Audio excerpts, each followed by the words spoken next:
సక్సెస్ఫుల్గా ఇప్పుడు దీన్ని హ్యాండిల్ చేసేటప్పుడు అవతల పక్క జనాలు ఎక్కువ ఉన్నారు, మీ పక్క జనాలు తక్కువ ఉన్నారు. ఎస్. మీకు భయం కానీ అట్లాగా అంటే ఏమవుతుంది అనే బెరుకు కానీ లేకుండా దాన్ని ఎలా హ్యాండిల్ చేయగలిగారు? అంటే ఏ నమ్మకంతో చేశారు మీరు? సో భయం అనేది నాకు బేసికల్గా చెప్పాలంటే చిన్నప్పటి నుండి కూడా లేదండి. ఓకే. భయానికి ఎందుకంటే మీనింగ్ తెలియని ప్లేట్.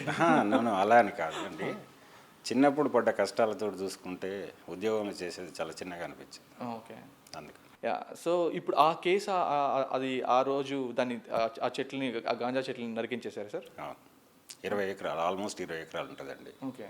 సక్సెస్ఫుల్గా దాన్ని కంప్లీట్ చేసేసినాము. ఓకే. సో ఒక 10 ఎకరాలు కంప్లీట్ కావడంతో వాళ్ళు కూడా అక్కడ ఉన్న గ్రామ ప్రజలు సైలెంట్ అయిపోవడానికి వాళ్ళు బ్యాక్ వెళ్ళిపోయారండి. ఓకే. ఎందుకంటే వాళ్ళ మీద సో అంతకంటే ఎక్కువ అంటే వాళ్ళకు బేసికల్గా చెప్పాలంటే వాళ్ళ అమాయకులు, వాళ్ళకేం తెలియదు. దాని వెనుక ఉండే స్మగ్లర్స్ వేరు ఉంటారు. వాళ్ళు ఏదో కొంత మినిమం అమౌంట్ ఇచ్చేసి పంట కోసం ఇస్తారు, వీళ్ళు పంట పండిస్తారు, ఆ తర్వాత స్మగ్లర్స్ తీసుకెళ్తారు. ఓకే.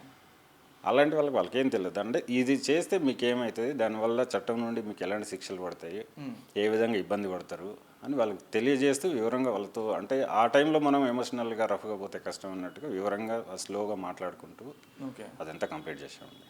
ఓకే.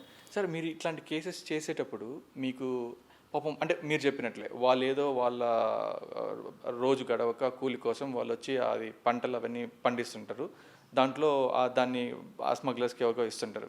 సో అట్లాంటి వాళ్ళు మీకు దొరికినప్పుడు వాళ్ళని మీరు అంటే మార్చడానికి మీ ప్రయత్నంగా మీరు ఎట్లాంటి ఐడియాస్ వాళ్ళకి షేర్ చేస్తుంటారు సార్? బేసికల్గా ఇలాంటి నేరాలు చేసే వాళ్ళంతా కూడా అంటే ఆర్థికంగా లేని వాళ్ళు, చట్టంపై అవగాహన లేని వాళ్ళు, లేదంటే స్మగ్లర్స్ మోటివేషన్ వల్ల ఇలాంటి పనులు చేస్తూ ఉంటారు. అలాంటి వాళ్ళకి మేము పట్టుకున్నప్పుడు చట్టంపై అవగాహన కల్పిస్తూ ఇది పట్టుకోవడం వల్ల సమాజంలో వాళ్ళని ఏ విధంగా చూస్తారు, ఆర్థికంగా ఏ విధంగా నష్టపోతారు, అవన్నీ వివరిస్తూ వాళ్ళను జైలు పంపించేసి మార్పు రావడం కోసం ప్రయత్నం చేస్తాం. సార్ అట్లా మీ సర్వీస్లో మీరు చెప్పిన తర్వాత దాన్ని విని మారిన సందర్భాలు, మారిన వ్యక్తులు ఉన్నారా సార్? ఎస్, ఉన్నారండి.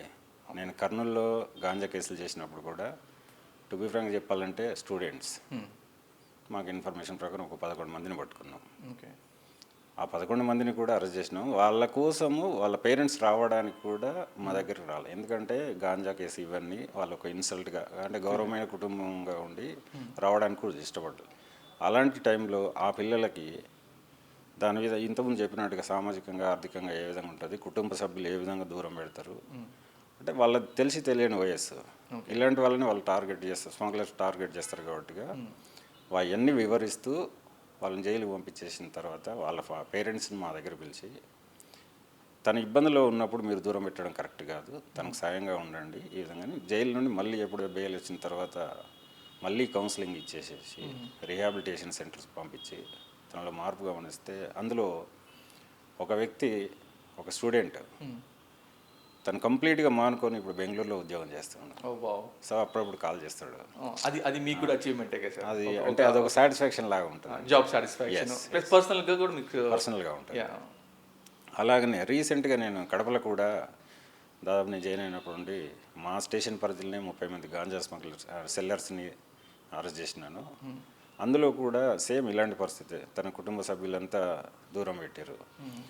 తన అంటే ఇంటికి పెద్ద అయిన వాళ్ళ పెదనాన్నని వాళ్ళ కుటుంబాన్ని అందరినీ స్టేషన్ పిలిచి వాళ్ళకు కౌన్సిలింగ్, ఆ పిల్లోడికి కౌన్సిలింగ్ ఇచ్చేసి నాకు జైలు నుండి వచ్చిన తర్వాత తను కూడా సార్ ఇంతకుముందులాగా మా అబ్బాయి లేడు, టైం టు టైం ఉంటుండు, ఇంతకుముందున్న కోపం లేదు, ఇంతకుముందున్న ఫ్రెండ్షిప్ లేదు.